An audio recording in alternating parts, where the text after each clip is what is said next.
নারী মন্ত্রণালয়ের অধীনে থেকে নির্যাতনের শিকার হচ্ছি, হ্যাঁ, তাহলে সাধারণ নারীরা তাহলে কতটুকু হচ্ছে এটা তো বিচার করা যায়। নারী মন্ত্রণালয়ের অধীনে থেকে আমরা নির্যাতনের শিকার হচ্ছি, তাহলে সাধারণ নারীরা কতটুকু নির্যাতনের শিকার হচ্ছে?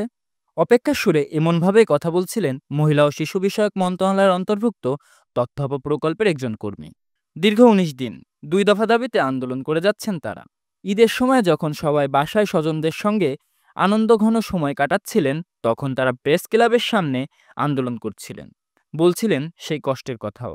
২ দফা যমুনার অভিমুখে কাকরাইল মোড়ে আমরা হচ্ছে যে নারী পুরুষ উভয় পুলিশ দ্বারা আমরা একটা হচ্ছে যে নির্যাতন, একটা মায়ের পিঠের শিকার হই।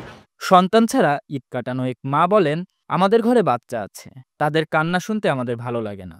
আমাদের ঘরে বাচ্চা আছে, ছোট দুধের বাচ্চা আছে, তারা কান্না করতেছে, তাদের সাথে প্রতিদিন ফোনে কথা বলতে আমাদেরও ভালো লাগে না। টানা ১৯ দিনের মতো রবিবার ১৫ জুনও চলছে তথ্য আপাদের আন্দোলন। ২ দফা দাবি আদায়ে লাগাতার অবস্থান কর্মসূচি পালন করছেন মহিলা ও শিশু বিষয়ক মন্ত্রণালয়ের অন্তর্ভুক্ত তথ্য প্রকল্পের কর্মকর্তারা। পরিবার পরিজন ফেলে নানান প্রতিকূলতার মধ্যে টানা ১৯ দিন ধরে তারা অবস্থান কর্মসূচি অব্যাহত রেখেছেন। অবস্থানরত অবস্থায় তথ্য প্রকল্পের কর্মকর্তারা বিভিন্ন সময় বিভিন্ন প্রকার নির্যাতনের শিকার হয়েছেন বলে জানিয়েছেন। দিন আমরা খুবই দুর্বিষহ একটা জীবন পার করতেছি, আর হচ্ছে যে এখানে যে বসে আছি এটা একটা হচ্ছে যে নারী নির্যাতন, মানে এমন একটা পর্যায়ে আমরা নারীরা বসে আছি, এখানে নারী নির্যাতনের একটা শিকার হয়েছি আমরা, একটা মানবাধিকার লঙ্ঘনের একটা মতো একটা অবস্থায় আমরা পৌঁছেছি। শ্বশুর শাশুড়ি নিয়ে পরিবারে বসবাস করতে হয়, বিভিন্ন ধরনের প্রতিকূল পরিবেশ থাকা সত্ত্বেও আমরা এখানে এসে অবস্থান করছি।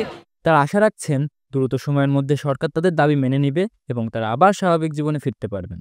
আশাবাদী যে ২-১ দিনের মধ্যে আমরা আমাদের দাবিগুলো মেনে নেবে, এবং যেহেতু অফিস আদালত খুলেছে আজকে প্রথম কার্যদিবস, ইনশাল্লাহ সরকারের পক্ষ থেকে এবং আমাদের মিনিস্ট্রি থেকে, মহিলা ও শিশু বিষয়ক মন্ত্রণালয় থেকে আমাদের অভিভাবকরা আসবেন, আমাদের দাবিগুলো মেনে নেবেন।